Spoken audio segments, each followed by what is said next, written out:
Believe it or not, I am now the co-owner of this 987.1 Cayman S. I used to own one around 4 years ago, so I'm definitely no stranger to this platform. I've even reviewed a few of these in the past. But here I am back in another 987.1.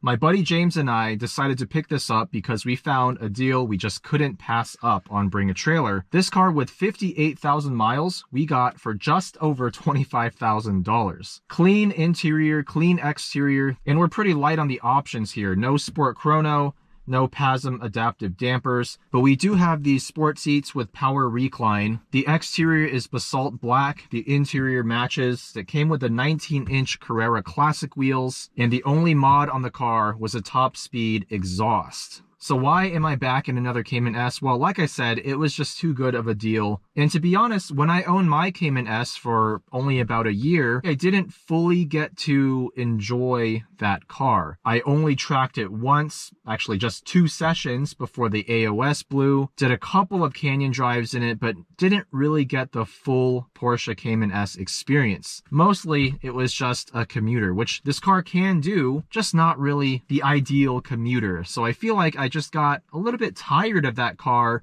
earlier than I should have, but we're about to fix that because we're in this 987.1, a car that I feel handles so much better than the 997.1 Carrera. It's a proper mid-engine rear-wheel drive layout, hydraulic steering, 6-speed manual, all the great things you'd want in a street-focused sports car. Now, just this morning, James and I did our first mod to this car, a set of Apex SM10 wheels, 18x9 in the front, 18x10 in the back, 245 section width RT 660s in the front, and some 275s in the back. But because the fronts are a 40 profile and the rears are just a 35, and just because of the stock ride height, the car looks like it's on stilts, especially at the back. So hopefully we can get some more mods on this car in the future to really turn it into primarily a canyon carver. This is not going to be a track car. It's just not worth it tracking a car with an M96 or M97 engine. The risk is too high. Even if you do all the preventative maintenance mods to fix the oiling issues, to prevent bore scoring, if your engine does blow, you're still going to be out at least $20,000. And for a car that costs 25 grand, it's just not worth it in my opinion. But these cars are fantastic canyon carvers. And today, I'm going to remind you guys and myself why that is.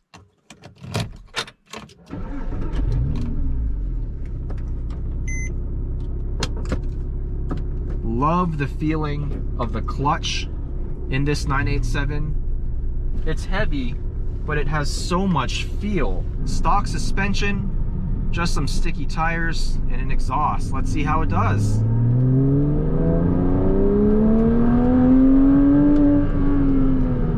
Fairly long second gear, but thankfully this engine has plenty of mid-range torque. It'll rev out to around 7,200 RPM. Makes a classic flat 6 naturally aspirated sound.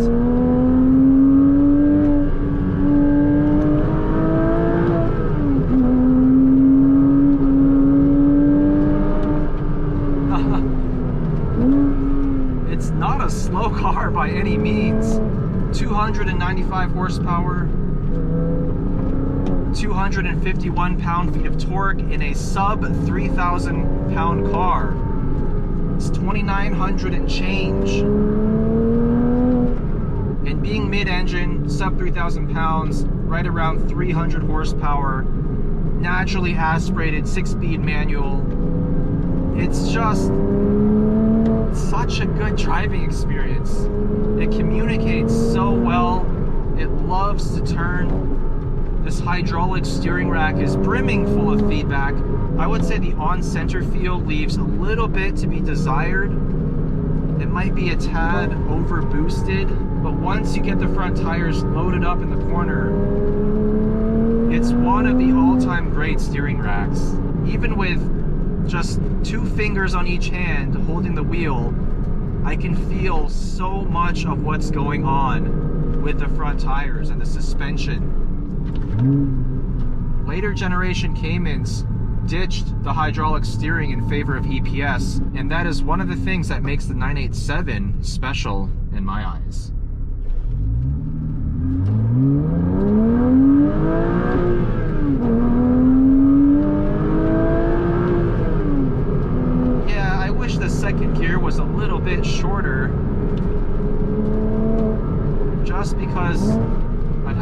more fun rolling through the gears on a canyon road.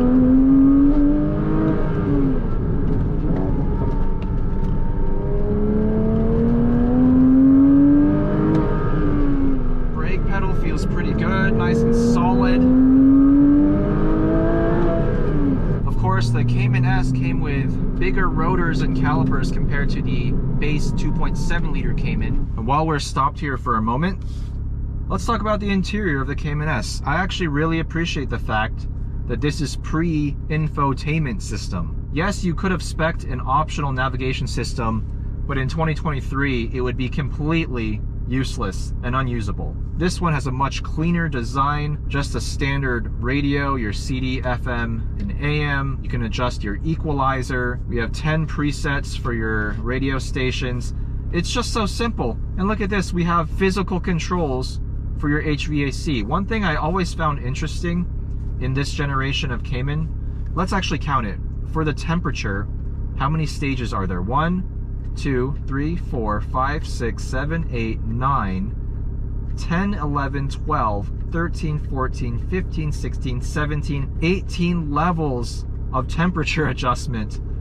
And it looks like the same thing for your fan speed. Why do you need 18 different fan speeds? That is the definition of over-engineering, but I kind of love it.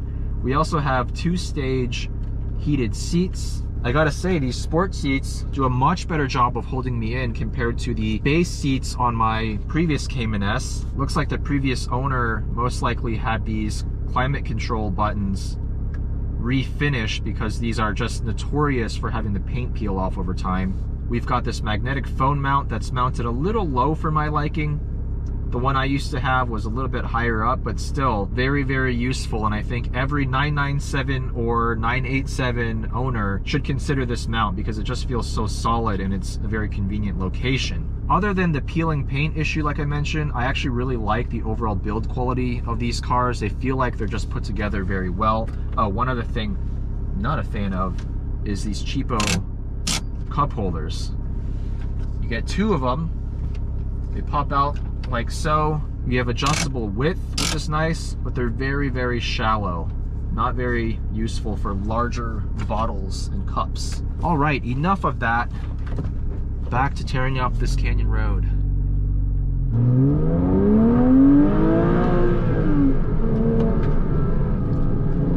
This could use with a slight brake upgrade, maybe it's just some better pads. The big brake kit wouldn't be bad either.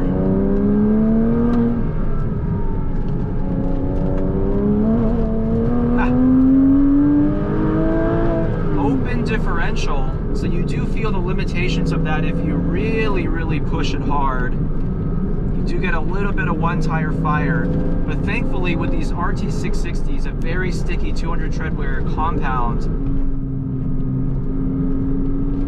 that generally isn't going to happen. By the way, that is a clean Integra Type S back there. Kind of love that gray color. But like I was saying, so much traction with these tires that the open diff isn't really that big of an issue, at least for canyon driving. I will say though, I was never a big fan of the base suspension in these cars. The non-adaptive dampers, they just don't feel all that well sorted. When you're just cruising on the highway, the car feels a little bit stiffer than you'd expect. It's also strut front and rear suspension, so that may have something to do with it as well. It's just not as advanced as a double wishbone or multi-link setup. In the corners, the spring rates and dampers feel a tad soft. You get a little bit more movement than you might want. I wouldn't call it a weakness of the Cayman S, but it's definitely an area that could be improved dramatically with aftermarket suspension and alignment. Love to get a proper set of coilovers, maybe some lower control arms on this car to really unlock its cornering potential.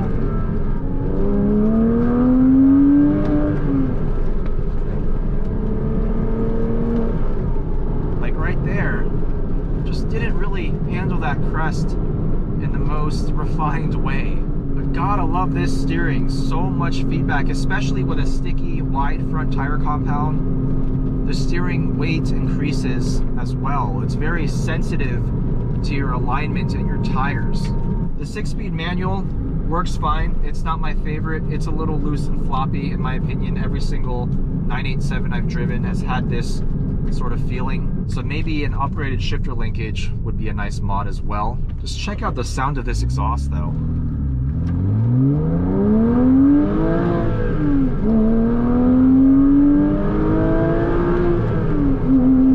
It has a really nice bark to it. It's not high pitched, it's more of a growl.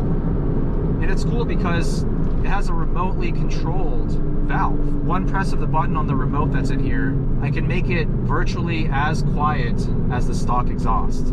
That's awesome. All right, so just a little taste of this 987.1 Cayman S that I now co-own. James and I will have to see what mods we want to do to it in the future, but I'm excited to use this car in future videos, comparison videos, as a benchmark, because I honestly think for $25,000, I don't know of any better driving experiences for a bone stock sports car. You could argue Honda S2000 all you want, and hell, I will argue that as well, but it has a much more narrow window of enjoyment, if that makes sense. You really have to be pushing that thing to the ragged edge to get the most out of it, whereas the Cayman S you can enjoy at 6/10 all the way up to 10/10, and you can actually daily drive it much more easily. But all I will say is that I'm excited to experience this Cayman S properly this time, so let me know what types of comparison videos you'd like to see with this car in the future.